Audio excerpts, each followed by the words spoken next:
Hello, survivors and thrivers. My name is Beth. Welcome to episode 16.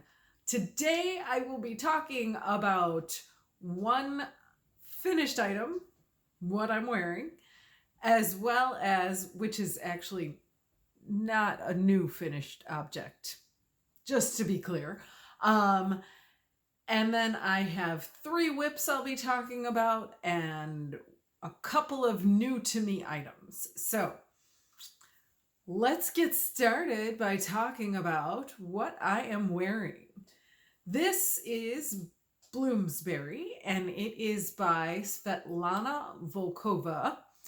And I'm not sure if I'm saying that right, so I apologize. But it will be up here for all to see how to spell it. And it is a pattern that I knit mid-pandemic, I guess you'd say. For those of you who are new, I have been knitting for many years, but didn't start knitting regularly until the pandemic. So this was one of those that I saw this lacy, lovely thing. I don't even know how it came across my radar. I probably was just searching for patterns on Ravelry and came across this one and thought, wow, this is something I really want to do. So anyway, I knit it from Plucky Knitter. It is 100% non-superwash wool. It is a worsted weight, and the colorway is called Lotta Terracotta number 4. I don't know if they still make this colorway, but it was, the reason that it's a number 4 is because there's a whole fade. So there's like lighter and darker and whatever. And I think 4 out of 5 is where this is at in that whole group of colorways. And I did, you can see, I did a twirl with it this morning before I started recording this. And you can see a lot of pooling in it. And I did, what do you call that? Helical?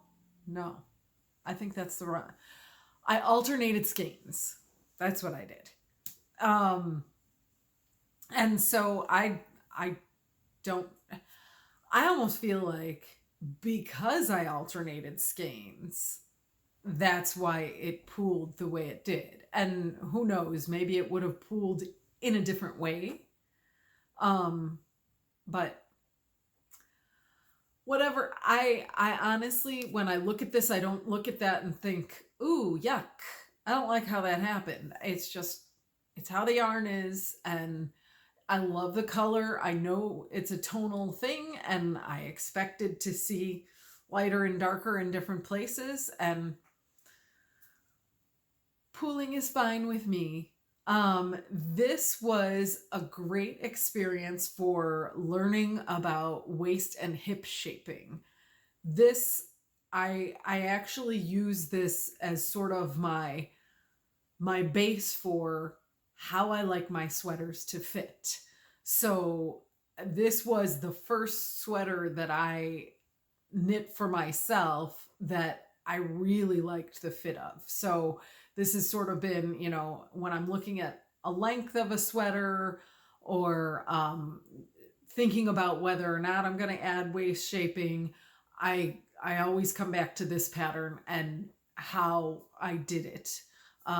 So I don't remember how long it is from like armpit to the hem, but I have measured it before to gauge how I want other sweaters to fit. So it's great for that. And I have used it. I used it on, I have a turquoise sweater I'm trying to remember what it was. It was a Hohi Locatelli pattern, and I made it a turtleneck, even though it was a boat neck sweater, which, looking back, that was probably a mistake. But whatever, I may go back and redo some parts of that. Um, but I'll put it below, because I'm sure I can find it in my Ravelry projects. But I used this waist shaping in this pattern in order to do the waist shaping on the Hohi Locatelli pattern. And I don't think Hohi, I think she addresses waist shaping by just saying, if you want to add waist shaping, you can, or something to that effect. So this is where I learned it. I will say too, when you look at Ravelry and some of the notes on the projects, people talk about how the chart, something doesn't align correctly with like numbers, I think is what the complaint was. But for me as a new knitter, I understood exactly what was supposed to happen. And I don't know if it was like something about that, line, the first row of your knitting should match the first row of the chart. I don't remember. But if you do want to knit Bloomsbury for yourself, I suggest taking a look at the Ravelry notes on other people's projects, because people had some issues with that. I didn't, though. On to whips. My first work in progress is this lovely piece of texture. This is Vesper with a Twist, and it is by Thea Colman, also known as Baby Cocktails, and it is cabled all over the front and stockinette stitch in back. So it's the perfect mix of thinking hard and focusing and doing all these crossing stitches and everything, and take a break in between. So I love that idea. I did consider doing an all over cabled textured thing with this yarn, but I decided to go with this pattern just because I figured, number one, I love the texture of it. I love the cables, and it looked like a challenge that I wanted to try. And then also because I did kind of feel like I didn't want to do, most of the patterns that I was finding were knit flat, which I wanted to knit in the round. And these all over cable patterns, most of them seem to be knit flat. And I don't know why. What is that? What is that? Why is knitting in the round more palatable to me than knitting flat? I like purling. I have actually found that I can purl without looking more easily than I can knit without looking. So I don't know what that's about.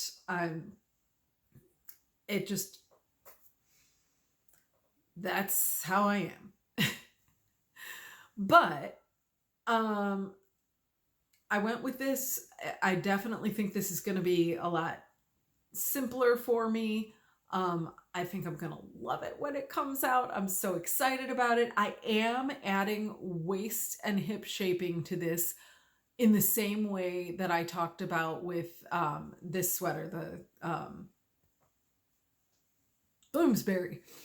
And I have already started the hip shaping, I guess you would call it. Yeah, because I started at the bottom and I'm coming up from the hips, and I'm bringing it in.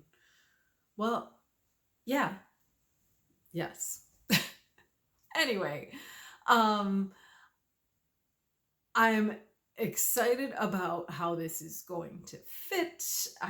I'm thinking it's gonna be just right for me.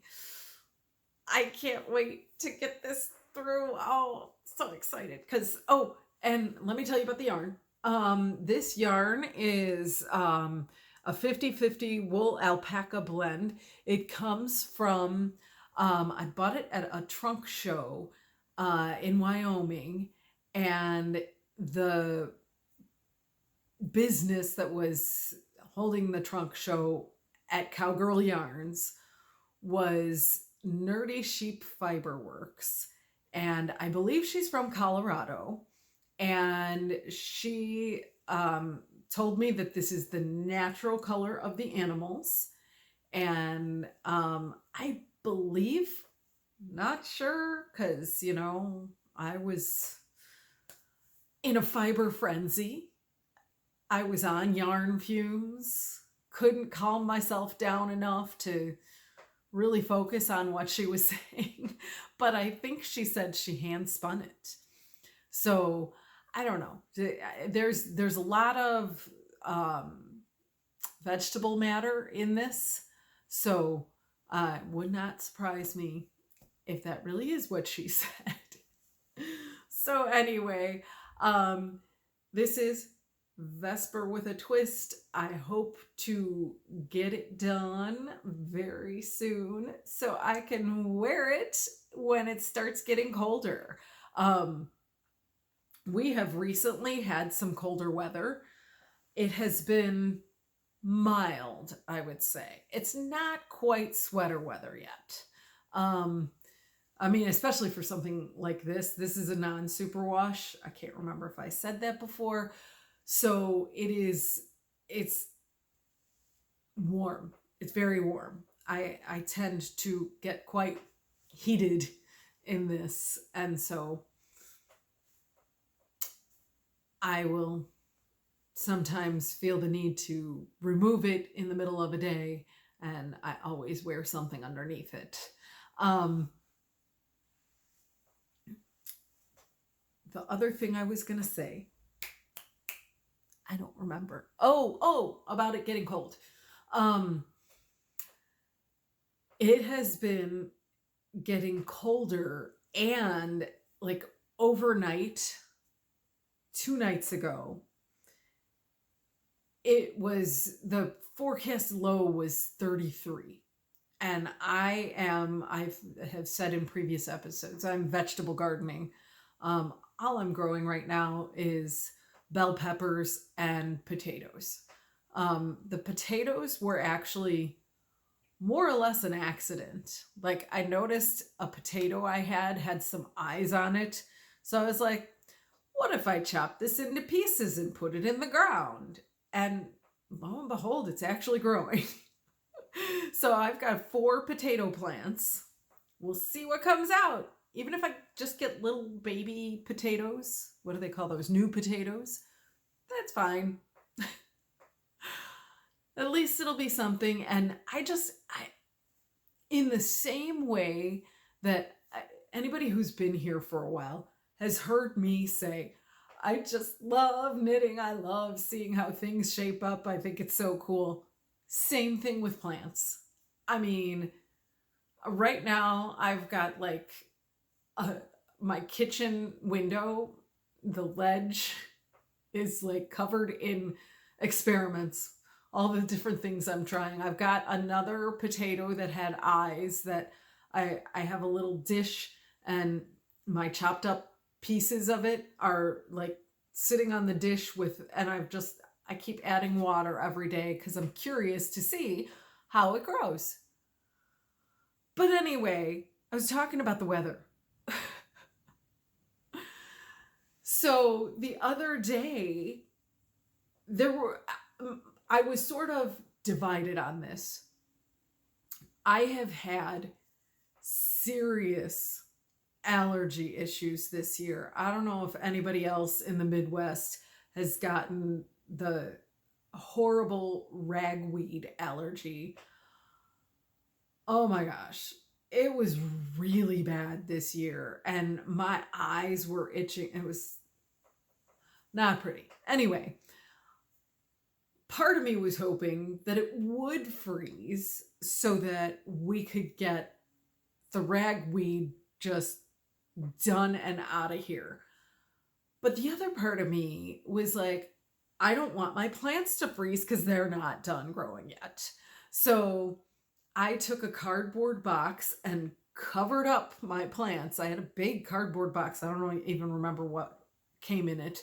But covered up my plants, put a heavy board on top of them so that it wouldn't be blowing away if there was any wind. And that seemed to do the trick, because there was frost on the grass in the morning, and the plants seemed just fine. So, yay. Anyway, I'm ready to wear my winter woolly things, and I'm ready to talk about my next whip, which is the Ingrid sweater by Petite Knit. So here is my progress so far. This is the left shoulder, and then this is the back of the sweater, the back yoke.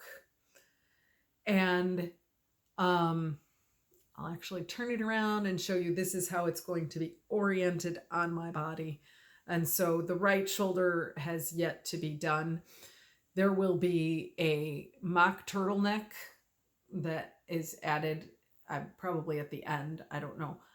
I haven't been reading ahead in the directions, which I know you're supposed to do. But whatever. I'm sure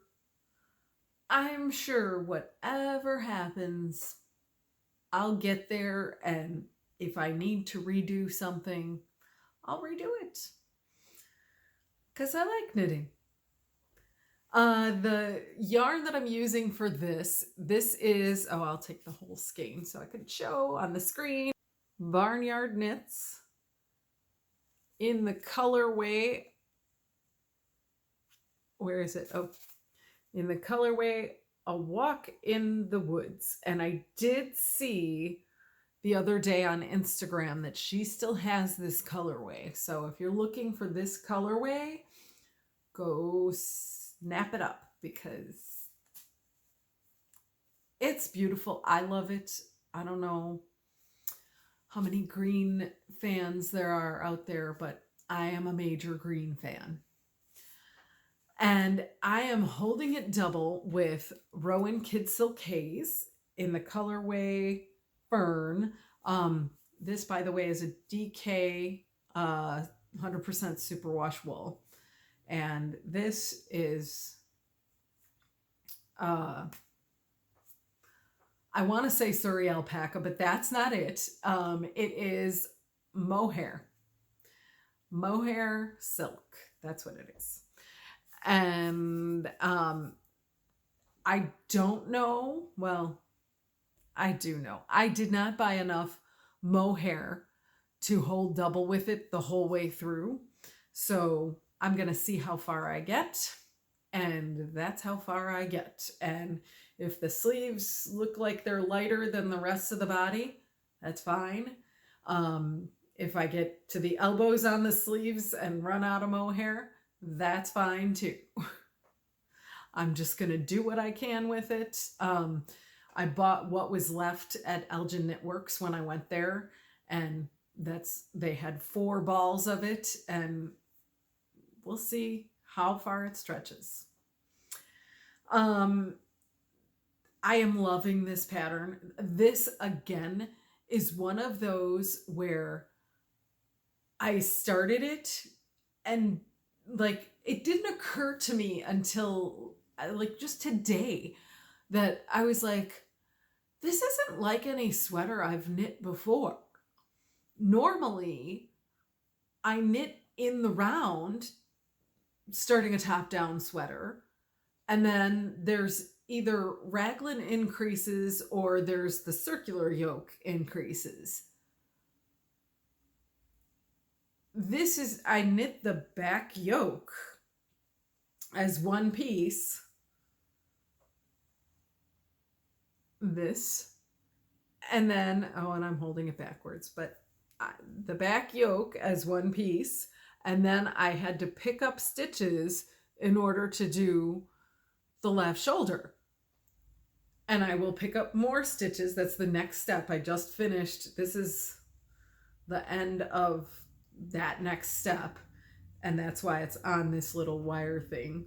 And I will be picking up over here in order to cast on new stitches for the right shoulder. So I love how different projects have different construction. I did not look at this pattern and know, and maybe, you know, for an experienced knitter, that's like, duh. But I did not look at this picture and know that it was going to be knit flat before it goes in the round. So I just assumed I was going to be doing like in the round, like I've done with, I think, every other sweater that I've done. There might be others. I don't remember. I've been knitting so much that I don't remember. I just know that every time I do something and it's done a different way, oh, I know what I've done. There is a t-shirt that I started, not yet finished, and I'm putting it on hold probably until the spring. But it is a sideways knit t-shirt, and it's got color work down the middle. It's a V-neck, and I love this sweater, this t-shirt. But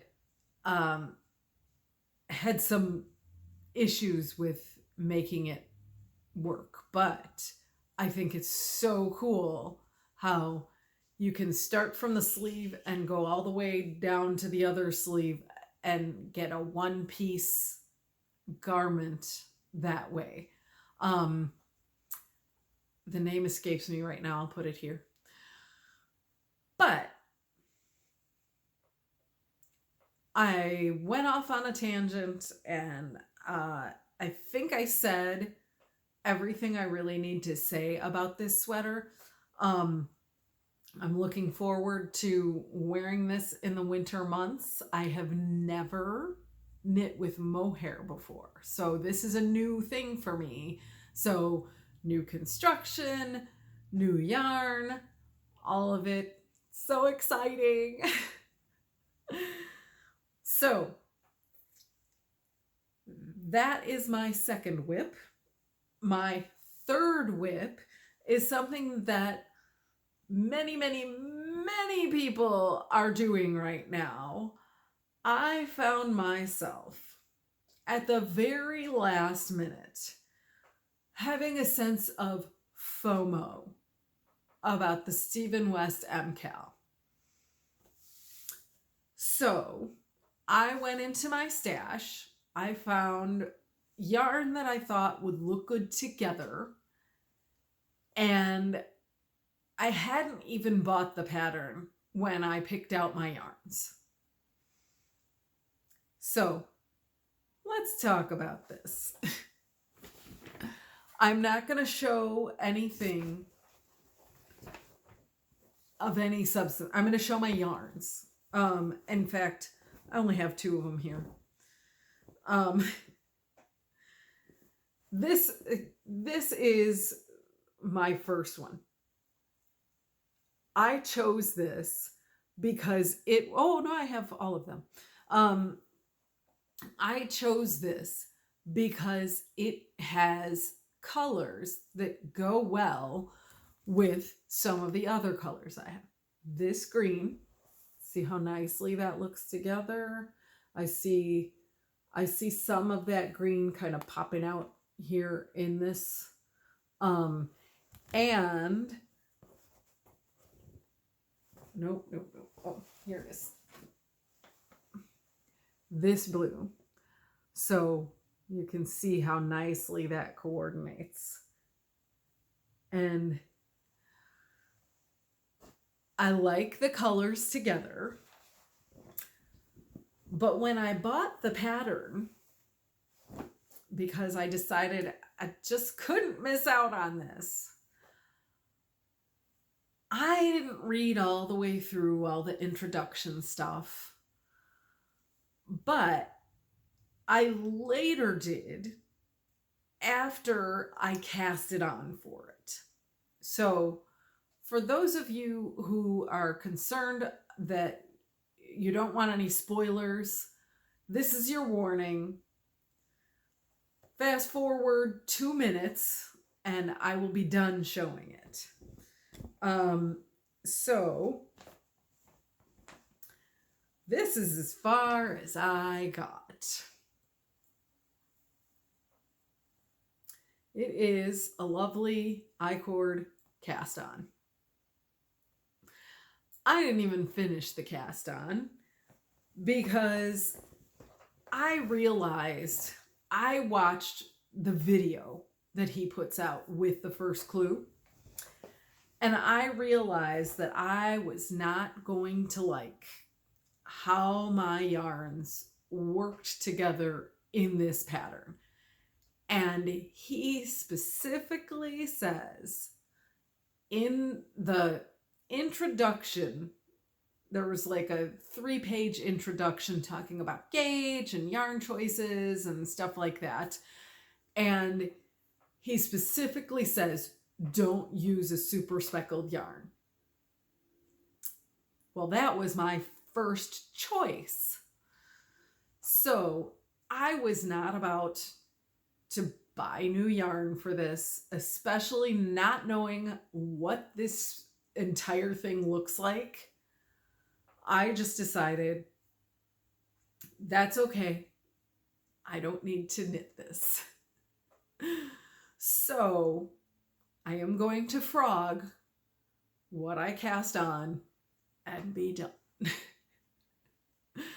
And I will be cheering the rest of you on the whole way. What I did see of it, that man's a genius. He is a genius. I just love what that first section looks like on the video that he has. And I would kind of like to do that, but not enough to use colors not enough to buy more yarn, and not enough to knit up the colors that I have that I know I'm not going to like together. So done. That was my first Stephen West MKAL experience. And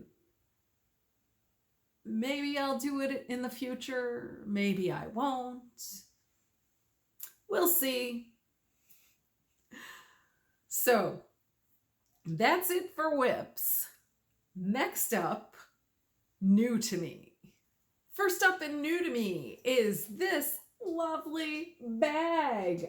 I bought a project bag from Bags by Awesome Granny, and it is a super huge. It is an XL size, and it is just amazing. I am so ready to knit a Christmas sweater and keep it in this bag. It is super roomy inside. It's got a nice canvas inside, and this metal ring is so nice and sturdy and everything, and it has words on it. I want to read to you what it says. It says, it's repeating. Hope, trust, love, dream. Hope, trust, love, dream. It says it 3 times. I think that's those are great encouraging words for knitters, whether you're a process knitter or whether you are a project knitter. You gotta hope, trust, love, and dream. So, did I say this is from Bags by Awesome Granny? I follow her on Instagram, and that is where I found this, and great deal. I love it. Can't wait to use it. I have, right next to me over here on the floor, I have a bag full of yarn with an intended Christmas sweater project in it, and I will be transferring it over into the new nice bag. The next thing that I have that's new to me, kind of a silly thing, not knitting related at all, but it's the right time of year for this. Every year, every school I've worked at, the teachers kind of group together for the costume idea, or I should say the staff. Anyway, our school this year is doing the theme of the Very Hungry Caterpillar. And each of the staff members will be dressing up as different foods that the Very Hungry Caterpillar ate in the book. And so, here's my pickle costume. I have actually not read the book, I don't think. But when the teacher who was organizing this read off the different foods that we could choose from, this was the one that I thought, I can easily get a costume like that. So right away that night, I ordered this, got it the next day from Amazon, and I'm going to be a pickle. I hope none of my students knows that I have a YouTube channel and watches this and finds out what the theme is. That would be terrible. It's supposed to be a surprise. But I don't think they know I have a YouTube channel. I don't think they would watch this far into my YouTube video anyway, because I think this would bore them to tears. So, that, my friends, is all I have for today. I want to thank you for watching. Please remember to like, subscribe, and click that little bell so that you get notifications every time I upload a new video to YouTube. Thank you again for watching, and I'll see you next time. Bye.